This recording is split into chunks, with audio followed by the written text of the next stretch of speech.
Good morning once again. This is Mohammad Haroon और the writer is mister Aman. देखिए एक चीज समझिए, इनका एड्रेसिंग तो अच्छा था, बट थोड़ी प्रॉब्लम क्या है, यहाँ जो वर्ड्स इन्होंने लिखा है to the honourable minister in charge, ये ऑनरेबल का स्पेलिंग गलत है।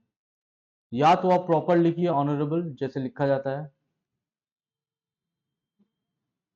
अच्छा, ये ब्रिटिश इंग्लिश और अमेरिकन इंग्लिश वाली एक प्रॉब्लम है। नॉर्मल आप ये लिखिए, ये लिखा जाता है ऑन के ऊपर एक एपोस्ट्रोफ देके B L E, honourable. Okay. Apart from that अगर आपको इंग्लिश का प्रॉपर वर्ड लिखना ऑनरेबल वो भी चलेगा। तो ये ऑनरेबल एक्चुअली गलत है, इसको ठीक कर लीजिए। बाकी ये बहुत अच्छा है, फंटास्टिक है। वेस्ट बंगाल।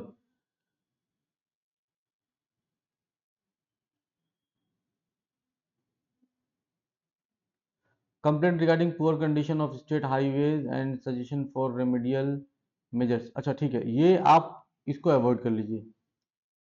ठीक है। जैसे इसको अवॉइड कीजिए, ये पार्ट को। मेरा मेन सब्जेक्ट क्या है? कंप्लेंट। देखिए एक लेटर में आप बहुत सारी चीज़ें लिख सकते हैं, बहुत सारी चीज़ें लिख सकते हैं, लेकिन आपका मेन जिस्ट क्या है? वो है कंप्लेन। हम उसको बात करते हैं। ये जो मैंने आपको बोला था कि आप सजेशन दीजिए, तो वो सजेशन मैंने क्यों बोला उसके लिए मैं अलग से एक छोटा सा वीडियो बना दूंगा। इसमें अभी नहीं बोल रहा हूँ, वीडियो बहुत लंबा जाएगा तो आप भी नहीं देखना पसंद करेंगे। वो मैं थोड़ी देर बाद एक जब आखिर में एक वीडियो बनाऊंगा तो मैं बना दूंगा उसको। लेकिन अभी ये समझिए कि इसकी जरूरत नहीं है। आपका मेन सब्जेक्ट है कंप्लेन, कंप्लेन कीजिए। ओके।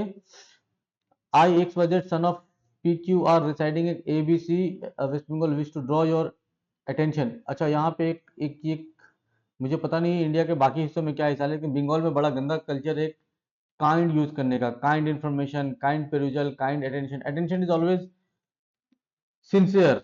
ठीक है, काइंड तो होता ही नहीं है। काइंड क्यों यूज होगा ये मुझे समझ में नहीं आया। इसको अगर आप इंग्लिश ग्रामर को पढ़ेंगे तो एक सुपरफ्लुअस वर्ड बोलते हैं जिसकी जरूरत नहीं भी होती है। तो एग्जांपल दे रहा हूँ आपको, जैसे आपको हर लेटर में मिलेगा रिस्पेक्टेड सर। ये तो मैं समझा समझा के थक गया हूँ। रिस्पेक्टेड सर, ये सर डिसरिस्पेक्टेड भी होता है क्या? सर रिस्पेक्टेड ही होता है, तो आप रिस्पेक्टेड सर क्यों लिख रहे हैं? उसी तरह ये अटेंशन ही लिखिए, to draw your attention. It's enough. Better English जो मैं जानता हूँ उसके हिसाब से बता रहा हूँ। आप उसको काइंड अनकाइंड जो भी अपने हिसाब से लिखना चाहे तो उसके लिए कोई जोर जबरदस्ती नहीं है, बट इसको अवॉइड कीजिए। Attention to the poor condition of state highway 7। अब देखिए आपने सब्जेक्ट में हाईवेज लिखा है और यहाँ पे बात कर रहे हैं हाईवे 7 की, तो यहाँ पे स्टेट हाईवे 7 ही लिख देते, बेटर, वो ज़्यादा अच्छा होता। ठीक है, या फिर आप ओवरऑल स्टेट हाईवेज की बात कीजिएगा, तो यहाँ पे फिर स्टेट हाईवेज के कर देंगे। बीच में जब आप बात करेंगे तो वहाँ पे फॉर एग्जांपल एक दीजिएगा कि हाँ फॉर एग्जांपल NH7 पे देखिए ये प्रॉब्लम है जो मैं रेगुलर फेस कर रहा हूँ, तो ज़्यादा अच्छा होगा। Between Naihati and Morgram which has become a matter of serious concern. As a daily passenger, I have observed multiple issues that are affecting road safety, public transportation, and public safety good. Many road have potholes. Many road होगा या many roads होगा? Have potholes and broken surfaces. अच्छा एक चीज समझिए, यहाँ पे जब आप कंप्लेन कर रहे हैं तो ये मेनी मत लिख के ना, आप तो पूरा एक स्ट्रेच बता रहे हैं, तो यहाँ पे बेटर क्या होगा ना, वो कंसर्न रोड्स हैव पोर्ट्स। और ज्यादा अच्छे से लिखिए, the road is full of pot holes. Okay, ये ज्यादा अच्छा तरीका होता अगर आप लिखते तो यहाँ पे the road is full of pot holes and the surface is also in very poor condition, it's broken everywhere. थोड़ा सा उसको वर्ड्स लिमिट है, मैं ये समझ रहा हूँ, लेकिन आप वर्ड्स लिमिट को कहाँ कम करना है वो लिखते लिखते समझ में आएगा। तो ये चीज लिख लीजिए वहां पे। These makes transportation slow and increase the chance of accident. During rainy season, there is a lack of proper drainage which damages the road badly। अच्छा, रेनी सीजन में ड्रेनेज का लैक है तो बाकी सीजन में ड्रेनेज का lack नहीं होगा, करेक्ट? तो कंसर्न ये है कि lack of drainage, whether it is rainy season और नॉन रेनी सीजन और other season, there is a lack of drainage system which causes major or devastating risk to the commuters during rainy season। ये ज्यादा अच्छा तरीका होता है लिखने का, मेरे हिसाब से मैं बोल रहा हूँ। There is a lack of proper drainage. अच्छा, also road signs marking and street lights are not working. Street light are not working properly. Okay.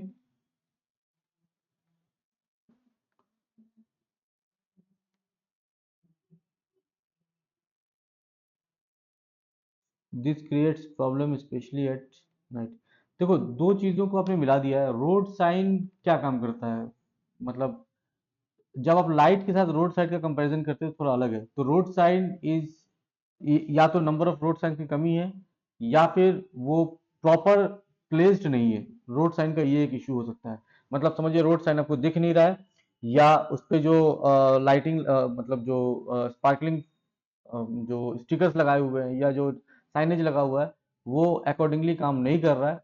ये एक प्रॉब्लम हो सकता है। तो उसको आप अलग कीजिए कि रोड साइन का जो दो तीन मेन कंसर्न है, number of road sign adequate नहीं है, रोड साइन का डायरेक्शन जो दिया हुआ है वो गलत दिया हुआ है, या वो अब ब्रोकन हो चुका है। एक ये लिखिए। और लाइट का लिखिए कि लाइट, जब आप लिखते हैं street light not working properly, इसमें मतलब जितने के जितने स्ट्रीट लाइट है सभी प्रॉपर्ली नहीं कर रहे हैं। तो एक ये, तो ये मकसद हो सकता है आपके लिखने का, या हो सकता है कि कुछ कुछ जगहों पे नहीं कर रहा है। तो इन दोनों को दो अलग अलग चीज़ों में लिखिए, कंप्लेन ज़्यादा बेटर होगा वहाँ पे। ठीक है। To improve the situation, regular maintenance of the road is necessary. Very good proper drainage system should be built to prevent road safety. हाँ, ये थोड़ा सा आपने गलत लिख दिया दोस्त। To prevent road accidents. Okay, ये वर्ड आपने सेफ्टी गलती से लिख दिया, ध्यान रखना। Clear road signs and street light must be ensured for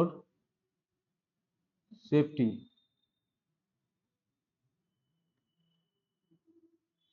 government should also take strict action against road safety. तो आप तो लिख रहे हैं गवर्नमेंट को, शुड ऑल्सो क्यों करेगा वो? आप जब मिनिस्टर को लिख रहे हैं तो वो एक्चुअली गवर्नमेंट को ही लिख रहे हैं। ओके, तो ये स्टेटमेंट मेरे हिसाब से अवॉइड कीजिए, बेकार है। Proper highways are important for economic growth and public safety. I request you to kindly look into this matter and take necessary action. ठीक है, लास्ट में प्रॉपर हाईवे को थोड़ा और अच्छा करते हैं कि इकोनॉमिक ग्रोथ होगा तो बेटर था, बट सजेशन ठीक है। ओवरऑल समझिए जो मुझे पढ़ के लगा है वो ये कि लेटर में पिछले लेटर के बनस्बत ये कंपैरेटिवली अच्छी थी। जो मैंने पिछला लेटर सेशन 15 का डिस्कस किया था उसके हिसाब से तो ये लेटर फार बेटर है। दो एक चीज़ें जो यहाँ पे मैंने बोली है उसको ध्यान रखिएगा। कंप्लेंट्स जब आप करते हैं तो उसको स्टैटिस्टिक्स के साथ रिफ्लेक्ट कीजिए अपने लेटर में, अपने कंप्लेंट को, कि ये प्रॉब्लम हुई है। फिर भी ये बेटर है, कंपैरेटिवली पिछले से बेटर है। होपफुली अगले लेटर्स बेटर होंगे। Thank you.